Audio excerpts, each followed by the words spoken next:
salat maghrib, dan insyaallah kembali akan dilanjutkan dengan ibadah lainnya yaitu bermajelis ilmu bersama guru kita Ustaz dan seluruh generasi Hafizahullah Ta'ala, dan melanjutkan pembahasan ensiklopedi adab seorang muslim yang insyaallah akan didengarkan bersama, dan kembali kita dengarkan materi dan juga sesi tanya jawab, dan kita bersama-sama akan mendengarkan terlebih dahulu materi dari guru kita, dan kembali kita mengajak juga para jamaah untuk membuka catatan yang kembali mengingat ilmu yang akan disampaikan oleh Ustaz, dan pertanyaan akan dijawab di sesi berikutnya. Jamaah sekalian bisa bertanya menggunakan mikrofon atau mengirimkan langsung pertanyaannya ke nomor official Rodatul Jannah atau di kolom komentar via Facebook Live di official Rodatul Jannah dan juga di official Masjid An-Nur.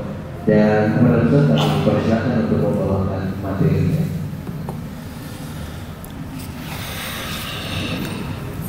Bismillahirrahmanirrahim. Assalamualaikum warahmatullahi wabarakatuh.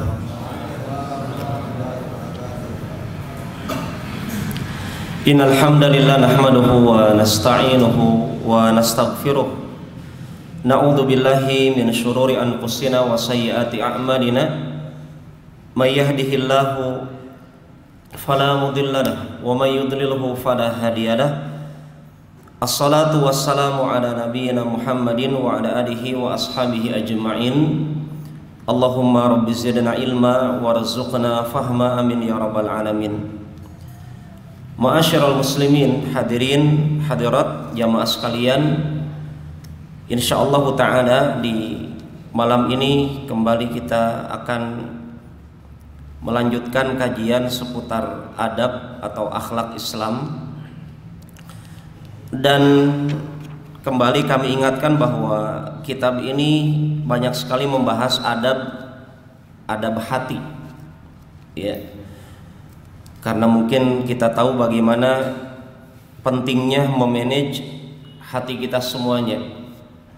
Sebagaimana Nabi Muhammad alaihi salatu wasallam mengabarkan kepada kita, inna fil jasadi mudghah, di dalam tubuh kita ada sekerat daging.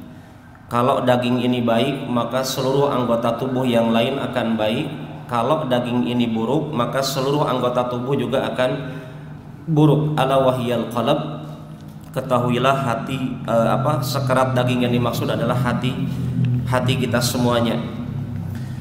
Dan kita juga mengerti berita dari Nabi Muhammad alaihi salatu wasallam tentang laqalbu ibni adam baina asbi'aini min asabi'ir rahman yuqallibuhu masya. Hati anak Adam di antara jari jemari Allah, terserah Allah dibulak-balikan, apakah di dalam ketaatan atau dalam kemaksiatan. Yang akan kita angkat, kalau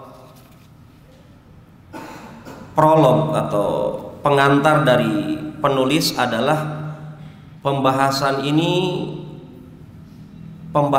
yang sangat dibutuhkan untuk kita semuanya, khususnya umat Islam. Bahkan lebih penting daripada kebutuhan air yang sejuk saat panas di siang hari, melebihi kebutuhan obat kepada orang yang sedang dilanda penyakit. Apa yang dimaksud oleh penulis adalah adab al-afwu, memaafkan. Para hadirin yang dimuliakan dan dirahmati oleh Allah Subhanahu wa taala, akhlak memaafkan kesalahan orang lain ini diangkat oleh penulis karena kalau istilah Kendarinya, berapa banyak orang baku bombe, apalagi Pak, meposodo, mejo, pedoko, habis semua kayak itu. Ya, beratnya memaafkan seorang suami pada istrinya, sampai ada istilah KDRT. Seorang anak mendolimi orang tuanya ataupun sebaliknya. Seorang guru kepada murid-muridnya, seorang teman kepada temannya, bahkan mungkin ada seorang ustadz kepada ustadz yang lain. atau ikhwah kajian kepada ikhwah kajian yang lain.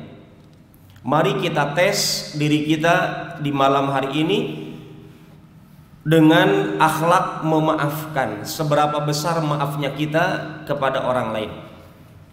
Ini yang akan diangkat oleh kita di kesempatan kali ini.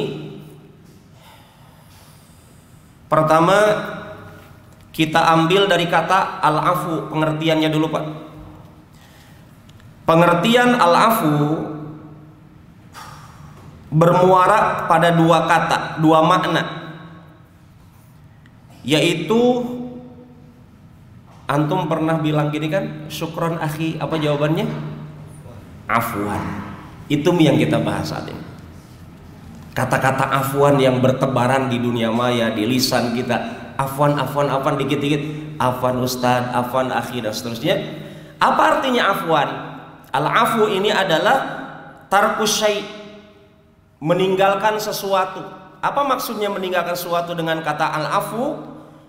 Kata para ulama, penulis mengutip dari makna ini adalah meninggalkan sesuatu yang dimaksud adalah saat Allah Subhanahu wa ta'ala memberikan al-afu, maafnya kepada hambanya. Apa efeknya? Apa dampaknya? Allah tinggalkan hamba tersebut tanpa diberikan sanksi. Itu efeknya al-afu. Ketika Allah memberikan maaf, bahkan subhanallah ikhwan, kita berjuang beribadah di bulan suci Ramadan, ketika setan dibelenggu, gitu kan? Pintu surga semuanya dibuka, pintu neraka semuanya tertutup rapat. Sampai ada yang berseru di bulan Ramadan, di awal malam Ramadan, kata Nabi, yunadi munadin ya baghiyal khair aqbil, ya baghiyas syarr aqsir. Wahai anda para pencari kebaikan, datangi kebaikan. Untuk berbuat baik di bulan Ramadan sangat mudah. Wahai anda pencari keburukan, tinggalkan, kurangi keburukan. Dan itu mudah untuk dikerjakan di bulan Ramadan. Dan poinnya Ramadan bisa kita lihat di penghujung Ramadan, di 10 malam terakhir, bagaimana doa yang paling ideal untuk diangkat seorang hamba yang pernah Nabi ajarkan alaihi salatu wassalam kepada Ibunda Aisyah. Apa doanya? Kita semuanya hafal, yaitu kata ini, Allahumma innaka afuwun tuhibbul afwa fa'fu anni. Minta maaf sama Allah setelah kita berjuang maksimal ibadah di penghujung Ramadan, kita dapat doa ini. Padahal saya sering contohkan begini, itu Nabi sebenarnya Nabi paham Ibunda Aisyah nggak punya anak, tapi Nabi tidak sarankan Ibunda Aisyah di 10 hari Ramadan yang ada Lailatul Qadarnya, wahai Aisyah, ini malam terbaik, malaikat pada turun, malam takdir setahun yang akan datang ditetapkan di antara malam ini. Mintalah sama Allah agar punya anak. Nabi tidak sarankan itu, karena terkadang punya anak apa? Ada baiknya, ada buruknya. Tapi kalau minta maaf sama Allah, nggak ada buruknya. Justru yang datang adalah kebaikan. Inilah makna pertama dari kata al-afu. Ketika Allah memaafkan kita, para jamaah, kita banyak dosa loh hadirin.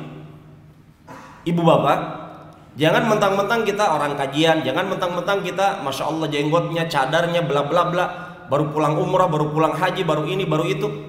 Ingat, kita nggak ada apa-apanya di hadapan amalnya para sahabat. Kita punya dosa, sekarang ada peluang, yaitu memaafkan. Itu makna pertama, tarkus syai'. Yang makna kedua adalah tolabuhu, mencari. Apa itu? Dikatakan al-afu, maknanya al-ufahum tullabul ma'ruf, para pencari kebaikan. Ketika anda memberikan sesuatu sama orang, memberikan bantuan, memberikan ini seterusnya, orang tersebut bilang apa sama kita? Syukron, atau ditambahlah dengan doa dari Nabi, jazakallah khair. Dan itu lebih baik mengikuti sunnah Nabi. Kalau hanya syukron pak, makasih, apa doanya? Nggak ada, makasih saja ya, syukron, nggak ada doanya tuh. Padahal Nabi menganjurkan kepada kita, man sana'a ilaika ma'rufa fakafi'u. Siapa yang berbuat baik kepada kita, tolong, kata Nabi, konsepnya kalau diberikan kebaikan, balas. Kalau kita belum sanggup membalas kebaikan saudara kita, ucapkan jazakallahu khairan. Allah yang maha sanggup membalas kebaikan engkau. Anak saat ini nggak sanggup balas kebaikan antum. Maka kita angkat doa untuk orang yang baik kepada kita dengan mendoakannya di hadapan Allah. Maka orang yang memberikan kebaikan kepada kita bilang apa? Afwan. Makna afwan adalah di sini. Tulabul ma'ruf. Orang yang berbuat kebaikan, kalau dia paham kebaikan Allah yang dia tunggu lebih besar daripada kebaikan Allah, kebaikan orang tersebut yang yang kita bantu, maka orang itu mengatakan afwan. Saya ini pecinta kebaikan, saya nggak mau dibalas. Itu maksudnya kata afwan. Kemudian hadirin, kenapa kita harus memiliki sifat pemaaf? Imam Al-Hasan Al-Basri beliau mengatakan karena al-afu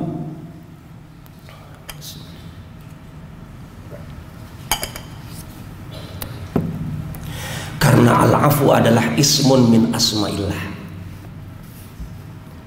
Maha memaafkan itu nama dari nama-nama Allah. Maka kata para ulama, ketika Allah mengenalkan dirinya Maha Pemaaf, Al-Hasan Al-Basri mengatakan, usahakan kita mengikuti sifatnya Allah dalam memaafkan orang lain. Karena Allah Maha Pemaaf, maka Nabi pemaaf. Antum dapatkan beberapa kisah Nabi Muhammad alaihi salatu wasallam. Di sini disebutkan beberapa hal. Salah satunya kisah yang sangat terkenal.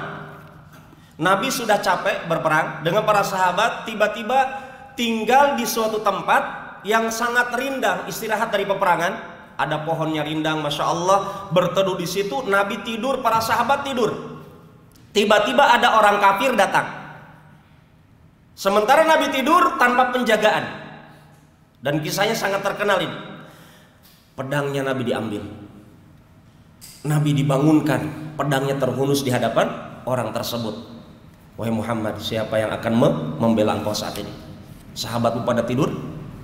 Kata Nabi dengan mengulang kalimat Allah, Allah, Allah 3 kali. Mungkin kalau kita yang bilang Allah nggak ada efeknya. Tapi Nabi dengan keimanan yang sangat kuat mengingatkan orang tersebut dengan nama Allah, Allah yang akan menjaga saya saat ini.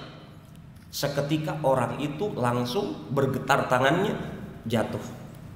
Sampai Nabi balikan, kalau gitu sekarang siapa yang akan membela engkau? Tidak ada kecuali engkau memaafkan aku. Maka para sahabat saat itu terbangun menyaksikan Nabi. Ketika Nabi memanggil, wahai para sahabat, ini ada orang tadi mengambil pedang saya, menghunuskannya kepada saya. Kemudian saya sebutkan nama Allah, orang ini bergetar, ketakutan, terjatuh pedangnya, kemudian apa? Disodorkan kepada orang itu. Dan Nabi tidak menuntut, tidak membalas ancaman dengan ancaman. Kata para ulama, saat itu Nabi Muhammad alaihi salatu wasalam memaafkan. Nabi Muhammad alaihi assalatu wassalam memaafkan.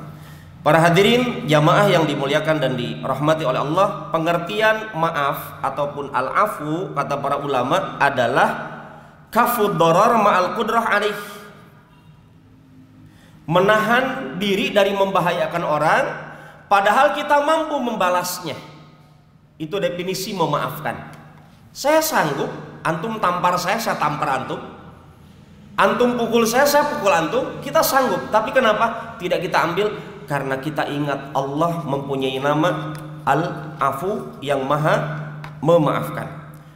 Ada juga ayat yang menjadi sebab kabar gembira kepada sahabat Abu Bakar As-Siddiq.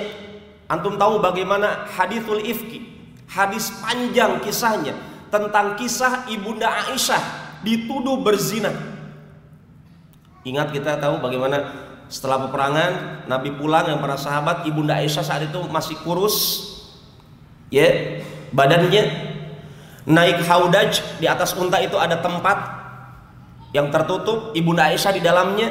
Tiba-tiba di perjalanan istirahat semuanya turun termasuk Ibunda Aisyah. Setelah turun beliau mau masuk lagi, mau berangkat para sahabat dengan Nabi, dengan Ibunda Aisyah radhiyallahu anha. Qadarullah, beliau ada kepentingan, gelangnya lepas.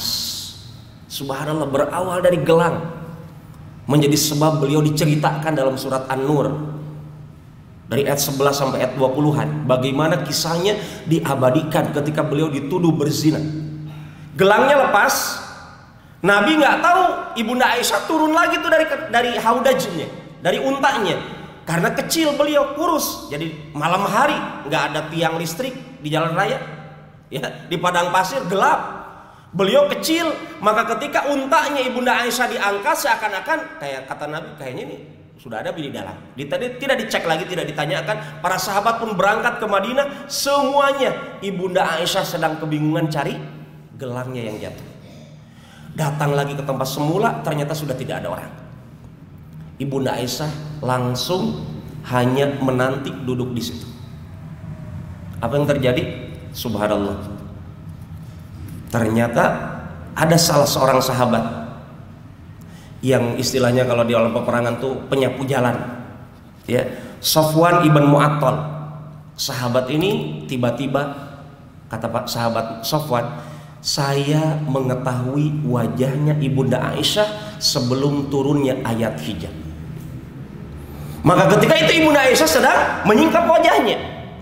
Dari kejauhan Sofwan langsung istirja, mengatakan inna lillah wa inna ilaihi raji'un. Musibah, Ummul Mukminin sendirian di tengah kegelapan malam, wanita sendirian di tengah jalan. Ada apa ini? Musibah. Maka beliau hanya mengatakan istirja. Tidak ada kalimat lain, kata Imam Bukhari, kecuali kalimat itu yang diucapkan. Tidak ada cerita apa kabar, di mana tinggalnya, tidak. Langsung dengan kalimat istirja ini Ibunda Aisyah langsung terkaget, langsung menutup wajah. Kemudian Sofwan mendudukkan untanya agar dinaiki Ibunda Aisyah. Di perjalanan tidak ada obrolan. Kalau anak sama antum nemenin ibu-ibu, apalagi ibu-ibu gadis cantik jelita, janda perawan, janda kembang lah istilahnya. Apa yang terjadi? Kapan lagi? Mumpung bla bla bla. Banyak godaan. Sofwan hatinya betul-betul bersih, sahabat Nabi, dijaga oleh Allah Subhanahu wa taala. Tidak ada ucapan lain kecuali hanya kalimat tadi, istirja. Musibah ini. Beliau tidak ngajak ngobrol, hanya di perjalanan sampai di pintu Madinah muncul siapa? Biasa. Toloknya orang munafik. Abdullah bin Ubay bin Salul. Oh, adami bahan obrolan. Ya, adami bahan percakapan ini. Maka diberitakan di kota Madinah bahwasanya Ibunda Aisyah berselingkuh dengan sahabat Sofwan, naudzubillah tsumma naudzubillah. Ibunda Aisyah tidak tahu. Nabi juga awalnya tidak ngerti. Tiba-tiba tersebar saja begitu, namanya fitnah para jamaah. Subhanallah, singkat kata karena masih banyak cerita yang ingin anak angkat. Karena kita banyak saat ini di Kendari khususnya. Kalau di Jawa ikhwan dipersekusi kajian oleh orang apa? Orang Islam yang liberal. Di Kendari kita dapatkan anak 10 tahunan lebih, kita dapatkan bagaimana gesekan kita dalam kata memaafkan ini sangat susah. Singkat kata para hadirin, Mistah, salah seorang kerabat sepupunya Abu Bakar As-Siddiq yang miskin, tapi bagian dari sahabat yang pernah ikut perang Badar. Beliau kecipratan kena fitnahnya Abdullah bin Ubay bin Salul, menuduh Ibunda Aisyah seperti itu. Kemakan isuknya Abdullah bin Ubay bin Salul, orang munafik. Apa yang terjadi? Yang terjadi, subhanallah, berpuluh-puluh malam Ibunda Aisyah menangis di dalam rumahnya Abu Bakar As-Siddiq. Sampai Abu Bakar As-Siddiq mengatakan, demi Allah, wahai Mistah, setelah turunnya ayat pensucian Ibunda Aisyah, demi Allah, aku tidak akan lagi memberikan pesangon, bantuan sembako kepada engkau. Tidak akan bantu engkau, wahai Mistah. Beraninya engkau menuduh putriku yang suci ini berzina dengan Sofwan. Subhanallah hadirin, coba nanti buka surat An-Nur ayat 22 yang Allah sebutkan ayat ini diturunkan spesial untuk Abu Bakar As-Siddiq. Allah berfirman, wala ya'tari ulul fadli minkum wasa'ah an yu'tu ulil qurba wal masakin wal muhajirin fisabilillah. Jangan pernah bersumpah, kata Allah, Anda wahai orang-orang yang memiliki kekayaan, memiliki kelapangan rezeki, jangan coba bersumpah untuk tidak memberikan bantuan kepada karib kerabat engkau, kepada orang miskin, kepada orang yang berhijrah di jalan Allah. 3 sifat ini, miskin, kerabat, orang hijrah, adalah Mistah. Dan yang ditegur dengan ayat ini sahabat Abu Bakar As-Siddiq. Ya, wahai Anda yang memiliki kelapangan rezeki, jangan hentikan bantuan Anda kepada kerabat Anda yang miskin ini. Dia orang yang sudah hijrah di jalan Allah. Dia orang yang betul-betul bagian daripada keluarga engkau, kerabat engkau, kata Allah. Walyafu walyasfa. Maafkan, lapang dada. Bayangkan ikhwan, antum punya anak perempuan yang betul-betul solehah, tiba-tiba dituduh berzina. Itu perasaan Abu Bakar sebagai ayahnya marah. Tiba-tiba ayat ini turun. Seorang bapak pasti ingin membela anaknya, apalagi anaknya tidak salah. Tiba-tiba beliau seorang Abu Bakar diuji keimanannya untuk antara tidak memaafkan atau tidak dimaafkan oleh Allah. Mana antum pilih? Tidak memaafkan Mistah, wahai Abu Bakar, atau engkau tidak diberikan maaf oleh Allah? Maka sahabat Abu Bakar ketika mendengar ayat ini, kemudian Allah katakan, ala tuhibbuna an yaghfirallahu lakum? Apakah engkau tidak suka, tidak cinta Allah memaafkan engkau? Subhanallah hadirin. Kata Abdullah ibn Mubarak mengatakan, hadhihi arja ayat fi kitabillah ta'ala. Ini ayat yang paling diharapkan orang beriman dalam Al-Quran. Apa sih yang diharapkan orang beriman semasa hidupnya di dunia? Mendapatkan ampunan Allah. Bukankah orang beriman yang masuk neraka, apa alasannya? Karena dia belum mendapatkan ampunan Allah. Maka kalau kita dapatkan diri kita merasa bersih, merasa soleh, merasa solehah, kemudian ada kesalahan saudara kita dalam haknya kita, mari kita dengar ayat ini. Mari kita coba jalankan ayat ini. Kata sahabat Abu Bakar As-Siddiq mendengar ayat ini, wallah, demi Allah, dengan mendengar ayat ini, demi Allah, inni la uhib an yaghfirallahu li. Demi Allah, saya senang, saya suka, saya cinta dimaafkan, diampuni oleh Allah. Sampai Abu Bakar As-Siddiq mengatakan, wallah la anzi'uha minhu abada. Demi Allah, saya tidak akan berhenti memberikan bantuan kepada Mistah. Saya akan memaafkan saat ini dan akan melanjutkan bantuan saya kepada Mistah. Kenapa seorang Abu Bakar As-Siddiq mengambil opsi seperti ini? Karena ampunan Allah. Apa kata Allah dalam ayat yang lain? La maghfiratun minallah wa rahmah khair mimma yajma'. Ampunan Allah hadirin, ampunan Allah dan rahmat Allah lebih baik daripada harta yang kita tumpuk-tumpuk saat ini. Anda wahai para pemilik emas, berapa ratus gram Anda miliki? Anda memiliki jabatan, harta ratusan juta, gaji miliaran. Apa manfaatnya di hadapan ampunan dan rahmat Allah? Kata Allah, ampunan Allah dan rahmat Allah lebih baik daripada apa yang antum miliki dari harta dunia. Maka hadirin, mari belajar memaafkan. Kemudian Anda ibu bapak yang memiliki pembantu, pembantu saja begini konsep agamanya dalam memaafkan. Ada seorang laki-laki, kata sahabat Ibnu Umar, ada seorang laki-laki datang kepada Rasulullah SAW, ya Rasulullah, kam na'fu anil khadim. Berapa banyak saya harus memaafkan pembantu saya? Anda dengan pembantu, mentang-mentang Anda yang gaji, apalagi ini bulan baru nih, tanggal baru, ketika Anda kasih amplop, dijewer dulu, dicubit dulu, kamu ini kemarin gini. Banyakkah di antara kita merasa mentang-mentang majikan, mentang-mentang kita yang menyiapkan gaji bulanannya, yang bahkan mungkin bantu keluarganya di kampung, tiba-tiba dengan semena-mena mendolimi pembantunya. Kan dia pembantu, bukan dia anak saya, bukan dia istri saya. Iya, tapi dia masih ada hak dari kita. Sahabat Nabi bertanya, ya Rasul, berapa banyak kami sebagai majikan harus memaafkan pembantu kami?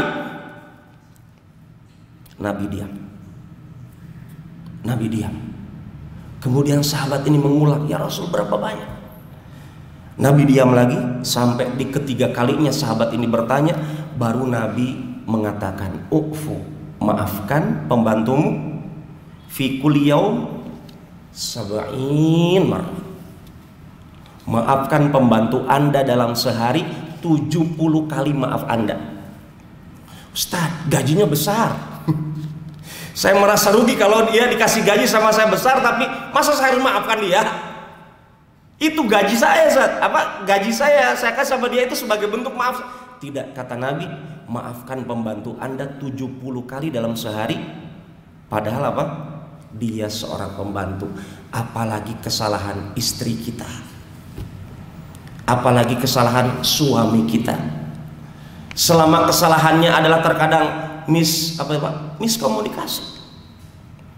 SMS dibaca salah tuh, ASS apa gitu kan? Apa kau bilang? Langsung tuh pakai suara. Padahal yang dimaksud SMS itu begini.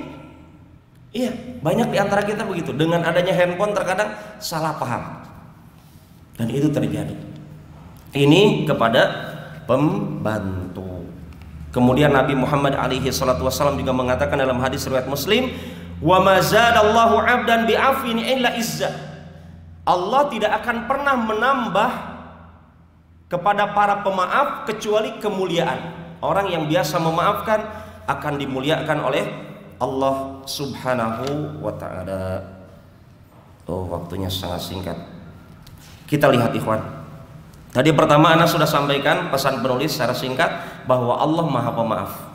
Yang kedua juga Nabi sangat memaafkan orang-orang yang mendolimi dirinya. Kemudian kata Ibunda Aisyah, ini masih berkaitan dengan Nabi. Ibunda Aisyah mengatakan Nabi tidak pernah memukul. Masya Allah, Nabi tidak pernah memukul. Beliau seorang presiden, imam masjid, komandan perang, dan seterusnya, hakim juga, ya, tidak pernah memukul dengan tangannya sesuatu pun, baik istri, wanita tidak pernah dipukul sama Nabi. Demikian juga pembantu, Nabi tidak pernah memukulnya. Tangan Nabi pernah dipukulkan dalam rangka berperang di jalan Allah Subhanahu wa ta'ala. Sedikit catatan dari saya, bukan untuk tawuran. Banyak di antara kita dengan mudahnya memukul orang. Kemarin permainan bola sampai menelan ratusan orang, itu Masya Allah. Ya, ini Nabi Muhammad alaihi assalatu wassalam. Kemudian juga penulis mengutip kisahnya Ibnu Mas'ud.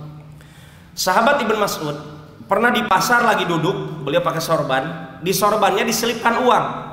Mungkin antum peci nasional itu ada diselipkan di situ, ada uangnya gitu kan. Beliau lagi duduk, tiba-tiba membeli barang, beliau akan siapkan dirhamnya itu yang diselipkan di sorbannya. Tatkala mau diambil, ternyata nggak ada. Ada yang ngambil. Beliau sampai menyampaikan kepada pedagangnya, saya tadi duduk, bersama saya uang dirham saya, tetapi tiba-tiba ada yang ambil saat ini. Subhanallah, orang-orang sontak responnya mengomentari orang yang mencuri hartanya sahabat Abdullah ibn Mas'ud. Sampai para tabi'in waktu itu mengatakan, Allahumma qta' yadas sarik alladhi akhadaha Allahumma fa'al bihi kada. Ya Allah, potong saja tuh tangan orang yang mencuri hartanya Ibn Mas'ud. Jadi doa keburukan. Tapi subhanallah, ini juga konsep buat kita yang kecurian. Ya, ada di antaranya konsep dari Ibn Mas'ud. Beliau bukan mencaci maki pencuri. Beliau hanya mengatakan begini, Allahumma in kana hamalahu ala akhdi hajah fabarik lahu fiha.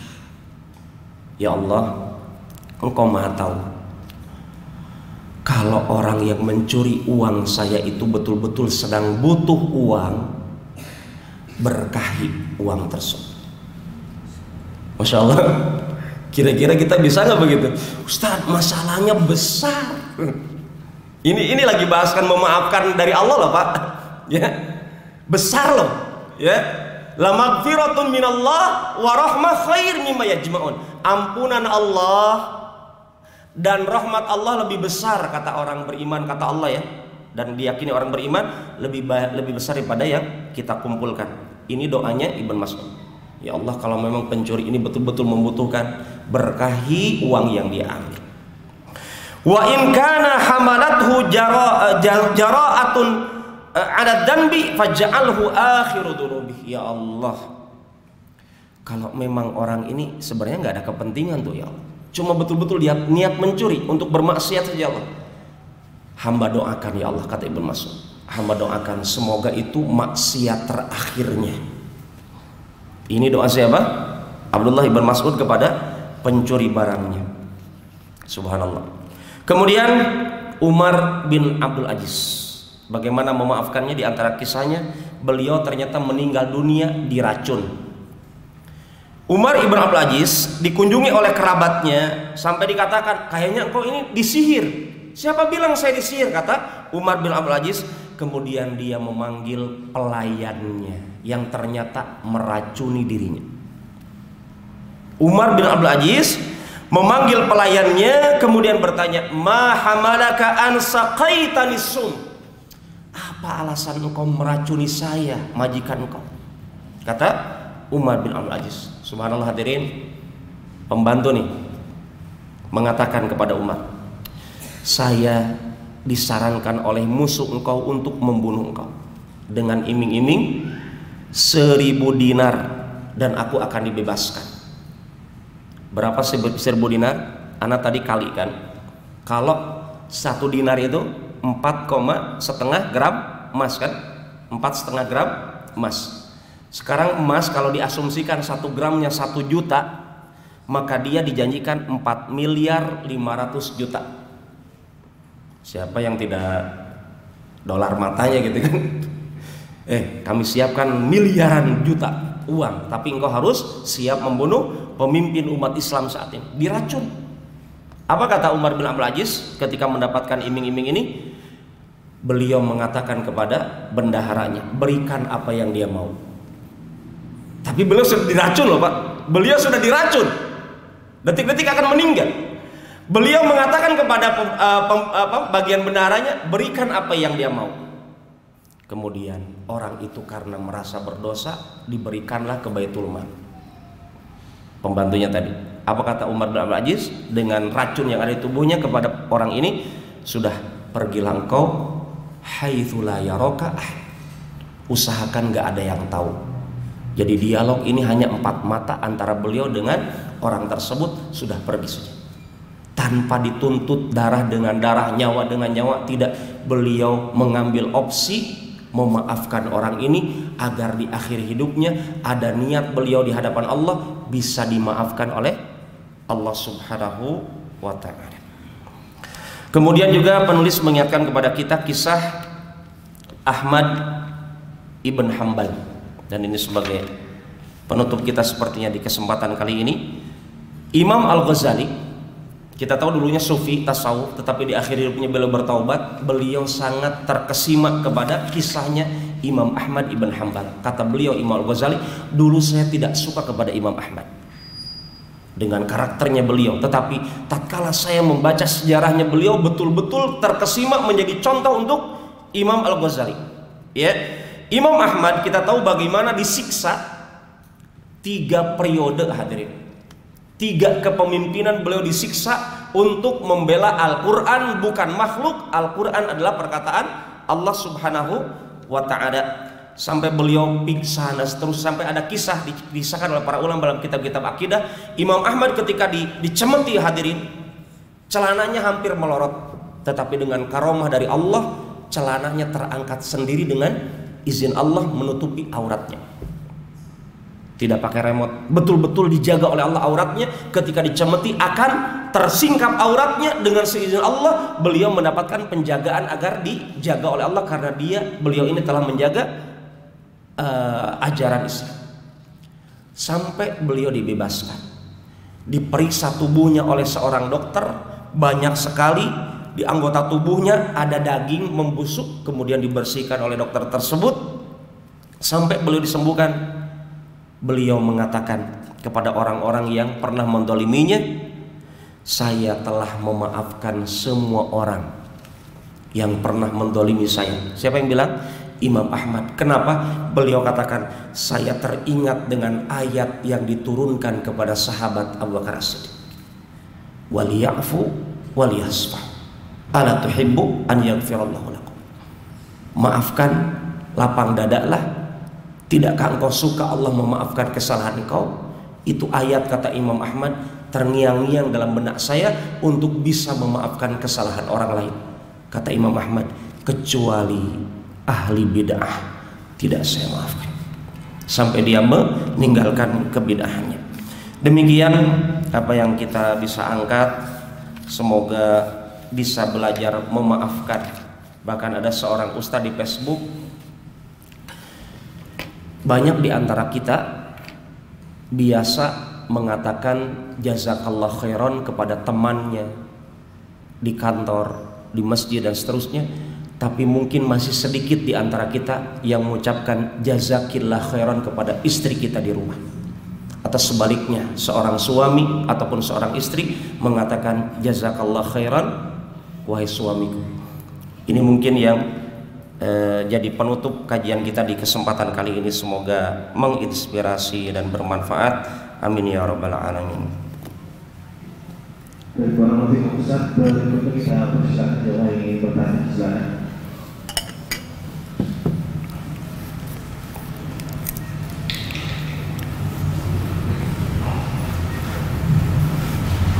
Yang bertanya disarankan biar ini kita angkat.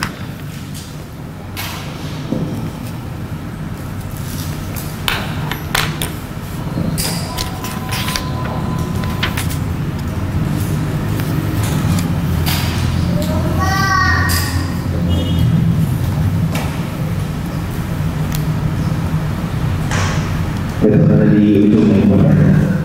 Baik.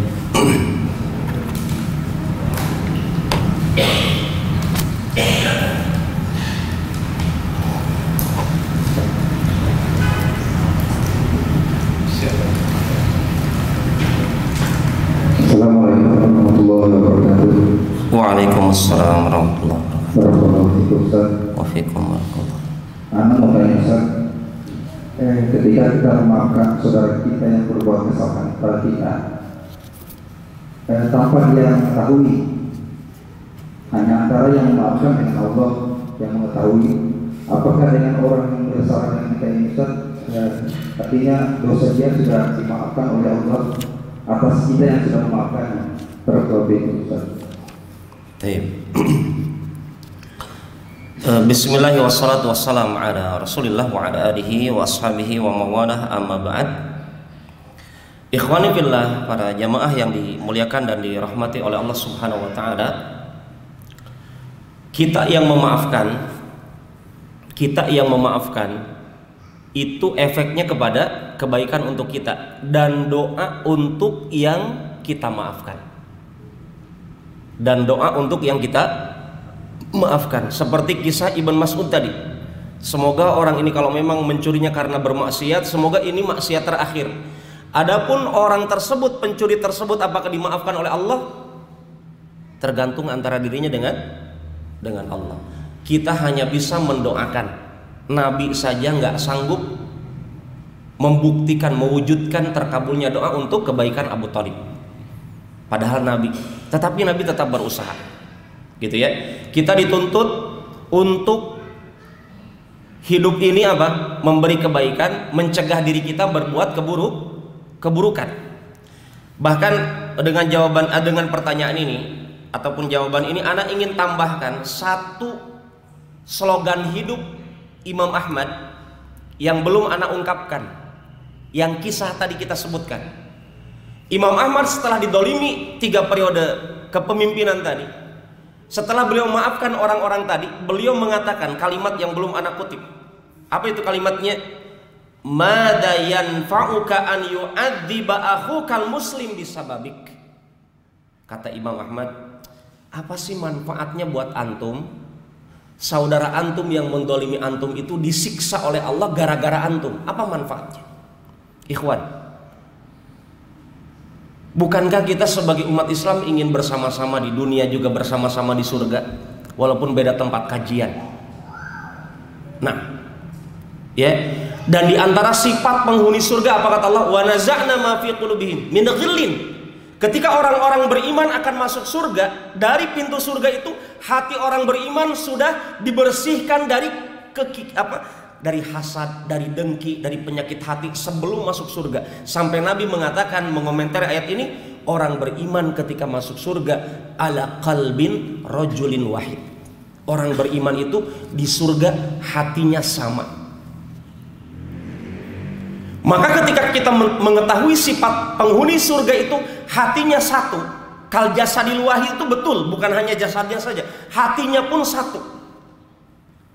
Maka ketika kita saat ini di dunia sama-sama muslim, ikhwan, kalau ana dituduh ahli bid'ah, ada sekarang di Kendari mengatakan Ustadz Khawarij merah jambu. Ini saya tidak tahu istilah dari mana. Ikhwan, coba antum renungkan perkataan Imam Ahmad. Daripada antum menjermuskan ana ataupun ikhwah yang lain ataupun ustadz yang lain kepada nerakanya Allah, apa manfaatnya antum? Apakah antum bangga, bahagia lihat teman antum, saudara antum, ustadz antum masuk neraka? Kata Imam Ahmad, apa sih manfaatnya saudara kita masuk neraka gara-gara kita? Mendingan bagaimana kita berusaha untuk menarik orang bisa masuk surga. Kalau memang ada kesalahan, maafkan. Kalau berkaitan dengan agama, nasihati, japri.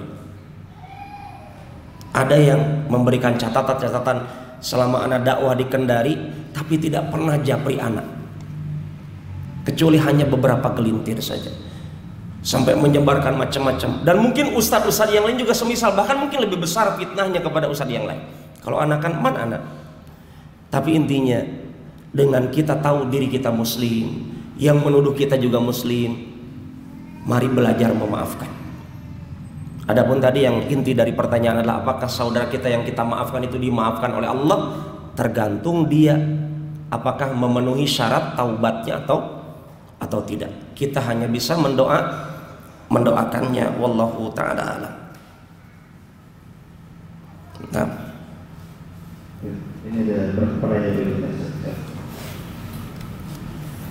Nanti dibacakan pertanyaan. Taib. Saya ini ada pertanyaan Ustaz. Bagaimana hukumnya seorang lelaki yang diminta pertanggungjawabannya atas zina yang dia lakukan? Baru zinanya bersamaan dengan dua perempuan yang berbeda, bersamaan hamilnya. Jadi yang ditanyakan apa? Si laki-laki ini mengambil tindakan yang mana? Apakah menikahi salah satunya atau seperti apa? Masya Allah. Taib. Bismillahirrahmanirrahim. Wassalamu ala Rasulillah wa ala alihi wa ashabihi wa mawalah, amma ba'd. Az-zani la yankihuha illa zanin aw musyrik. Wa hurrima dzalika 'alal mu'minin. Allah mengatakan kepada pezina, laki-laki atau perempuan, seorang lelaki pezina tidak akan pernah menikah kecuali dengan wanita pezina atau wanita musyrik. Demikian juga sebaliknya. Maka kalau Anda ingin memperbaiki sejarah Anda setelah terjerumus kepada kemaksiatan, bertaubat dulu, baik yang berzina si laki-lakinya ataupun yang dizinahi yang perempuan yang satu dan yang dua. Seluruhnya bertaubat. Baru Anda kembali dikatakan beriman. Karena Nabi Muhammad alaihi salatu wasallam mengancam, la yazni az-zani hina yazni wa huwa mu'min. Tidak dikatakan beriman seorang pezina saat sedang berzina. Na'udzubillah. Sampai para ulama katakan orang yang sedang berzina itu imannya itu dimisalkan seperti selendang di tubuhnya. Saat berzina selendangnya dicabut oleh Allah. Maka ngeri kalau ada orang berzina meninggal. Tiba-tiba di hari kiamat orang berkumpul dari zaman Nabi Adam sampai zaman Nabi Muhammad alaihi wassalatu wassalam menyaksikan dia sedang posisi berzina. Maka pesan ana dengan ayat dan hadis ini, tolong bagi Anda yang berzina jangan dianggap enteng. Anda bertaubat di dunia, belum tentu aman di akhirat, belum tentu juga diterima taubatnya. Buktikan taubat Anda saat ini. Karena ikhwan, Anda dapatkan di dunia maya, Anda tinggal di Jakarta bertahun-tahun, ya subhanallah, di Bandung karena Anda orang Bandung. Sekarang itu perzinahan itu, masya Allah, sudah dianggap apa Pak? Ngetren, ya, jadi gaya hidup saat ini. Poligami masalah nih sekarang. Tapi kalau perzinahan, zamannya Ustaz. Maka kepada Anda yang tadi bertanya, semoga Anda telah bertaubat kepada Allah. Dan semoga dua wanita tadi sudah bertaubat kepada Allah Subhanahu wa taala. Kalau sudah bertaubat, apakah Ustaz Anda menikahi salah satunya? La yukallifullahu nafsan illa wus'aha. Allah tidak membebani seorang kecuali dengan kemampuannya. Kalau tiga-tiganya sudah bertaubat, antum sanggupkah langsung menikahi dua-duanya? Ikhwan, berzina itu enak sekali, tapi penyesalannya sampai hari kiamat. Ya, atau maksiat yang lain juga. Jadi kalau memang antum nggak sanggup, katakan nggak sanggup. Ustaz, masalahnya dia menuntut, ya antum bilang nggak sanggup. Kecuali betul-betul dua-duanya siap dipoligami. Subhanallah. Kalau memang sudah bertaubat, nggak masalah. Antum kalau lihat sejarah para sahabat di kota Makkah, di antara mereka ada yang pernah seperti itu. Tapi karena sudah bertaubat, ya sudah. At-taibu minad dzanbi kaman la dzanbala. Orang yang bertaubat dari dosa, maka dia seakan tidak punya dosa. Dia sudah diberikan ampunan sama Allah. Ya. Jadi kalau Anda sanggup menikahi kedua-duanya, silahkan.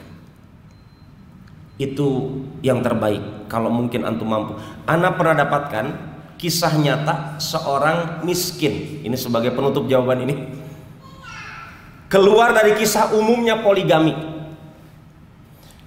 Image orang saat ini, orang poligami itu laki-lakinya harus mapan dulu, harus ini dulu, harus itu dulu, seterusnya. Itu image-nya, umumnya. Tapi ada satu kisah orang miskin, dia menikah dengan satu wanita, kemudian disarankan ustadznya, kalau ingin berubah kondisi ekonomimu, nikah lagi.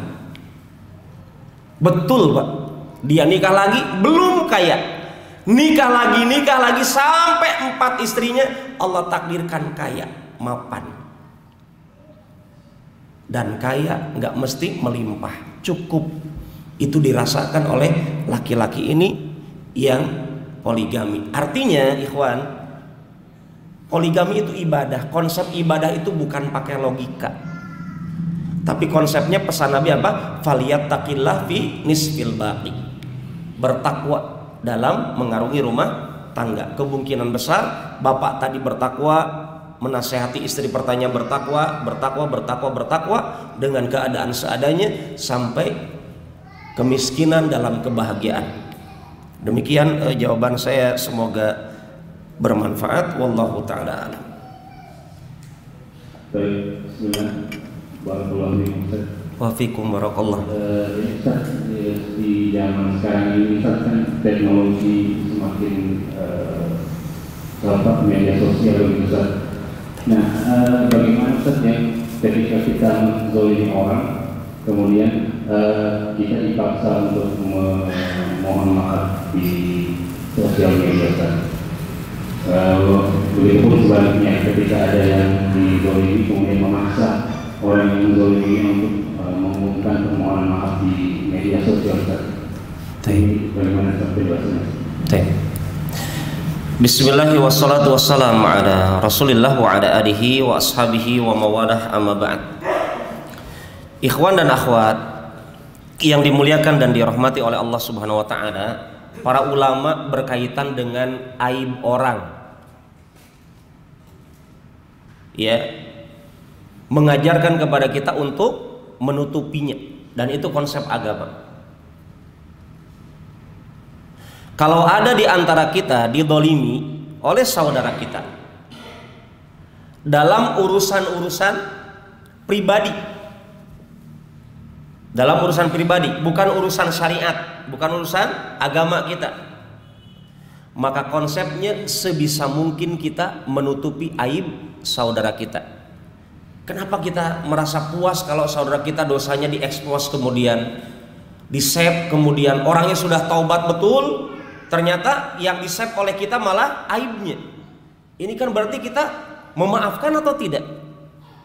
Makanya Ana di antara postingan yang Ana posting kemarin, kalau tidak salah sampai ada yang bertanya ibu-ibu,